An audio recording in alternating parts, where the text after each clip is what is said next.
June 2 Telangana ఆవిర్భావ దినోత్సవ వేడుకల్ని పురస్కరించుకుని అధికారులకు డివిజన్ స్థాయి ఆట పోటీల్లో భాగంగా ఆదివారం క్రికెట్ పోటీలు ప్రారంభించారు. ఈ సందర్భంగా సబ్ కలెక్టర్ శశాంక మాట్లాడుతూ తెలంగాణ రాష్ట్ర ఆవిర్భావ వేడుకల్లో భాగంగా క్రికెట్ పోటీలు నిర్వహిస్తున్నామని, తెలంగాణ ఆవిర్భావ వేడుకలు ఘనంగా నిర్వహించేందుకు ఏర్పాట్లు చేస్తున్నట్లు ఆయన తెలియజేశారు. ఈ కార్యక్రమంలో డీఎస్పీ రాజేంద్ర ప్రసాద్, సిఐ కరుణాకరరావు, తహసీల్దార్ మధుసూదన్ గౌడ్, వెంకటేష్, ఎస్ఐలు శివకృష్ణ, రాజేశ్వరరావు, ఏవో రాజ్ కుమార్, ఆర్ఐలు రాకేష్, రాజేందర్ రావుతో పాటు డివిజన్ అధికారులు పాల్గొన్నారు.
తెలంగాణ రాష్ట్ర అవతరణ దినోత్సవ సంబరాలను పురస్కరించుకొని జగిత్యాల డివిజన్ పరిధిలో ప్రభుత్వ శాఖలకు సంబంధించిన ఉద్యోగస్తుల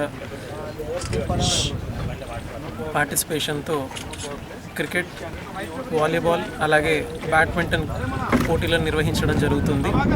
దాని సందర్భంగా ఈరోజు మొదటి మ్యాచ్ మినీ స్టేడియంలో ప్రారంభించడం జరిగింది.